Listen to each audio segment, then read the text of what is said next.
Hello everyone, welcome to my channel. I am Ritika and today we are going to solve the LeetCode daily problem for divisors. So let's quickly understand what the problem states. Given an integer array nums, return the sum of divisors of the integer in that array that have exactly 4 divisors. If there is no such integer in the array, return 0. So basically we are given an integer array nums. For each number in that array, we will check how many divisors it has. Only the numbers that have exactly 4 divisors are considered. For those numbers, we will calculate the sum of all the 4 divisors and add it to the final answer. If there is no such element present in that array that has exactly 4 divisors, we will simply return 0. Now let's go through some examples. So first we have nums equal to 21, 4 and 7. 21 has 4 divisors 1, 3, 7, 21. That means it will be counted and the sum of these 4 divisors is 32. Again 4 has 3 divisors, that means it will be not counted in the answer. 7 has 2 divisors, it again not counted, and the final answer or final output will be 32. Similarly, in the second example, we have nums equal to 21, 21. Now 21 already we have seen in the first example that 21 has 4 divisors. So sum for 121 will be 32. Now since 21 appears twice in the array, so its divisor sum will be counted twice as well. So 32 plus 32 will be 64. That is the final output. Again in the third example, we have 1, 2, 3, 4, 5 and no element have 4 divisors. So we will simply return 0. Now coming to the constraint, we have nums length in between 1 to 10 to the power 4 and nums I in between 1 to 10 to the power 5.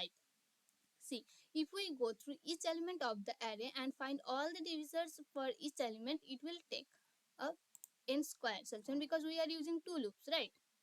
But as in the given in the constraint, we have n maximum goes it till 10 to the power 4. So if we will use a n square solution, it will be 10 to the power 8. So it's boundary line, right? So we have to try something optimal approach. What we can do is here, instead of finding all the divisors, we will use the approach in the to find the prime factor, right?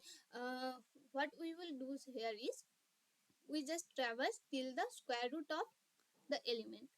That will take a time complexity of, then the total time complexity will be big O of n into root of m, and instead n is for traversing through each element in that array and root m for traversing uh, for the loop to find the divisors that goes till the root over of that element. So this is all about the approach. Now quickly go through the Python code. So as discussed in the approach, we have an answer that will store the final sum of all the divisors of all the such element.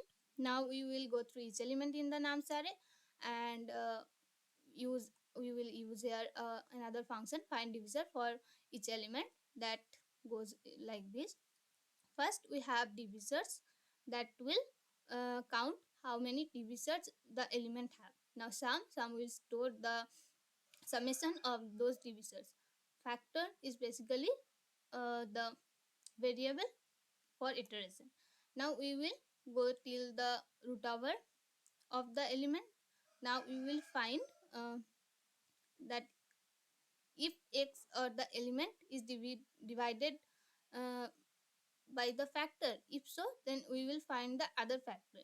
If both the factor is same, then it shows that the element x is a perfect square number. For example, 2 into 2 represent 4, right? Then we will count divisors plus 1 because this occurs twice, right? So why we will count twice? We only count two divisors, only one. Now sum will be added to fact will be added to sum.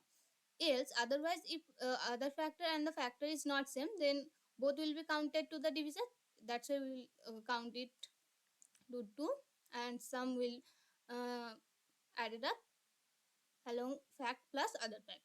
Now if somehow divisor we find that divisors is greater than 4, then we don't need to go through further, right? So we will simply return 0, and fact is increases time.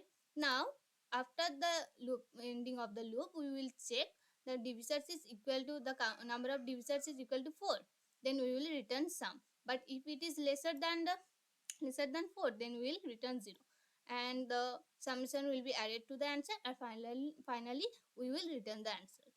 Now run the code.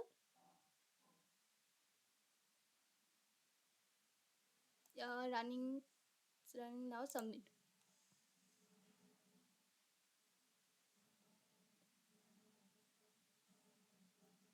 Yeah, so our code is running good. If you like the video, please do like, share and subscribe our video and follow for more such content. Thank you.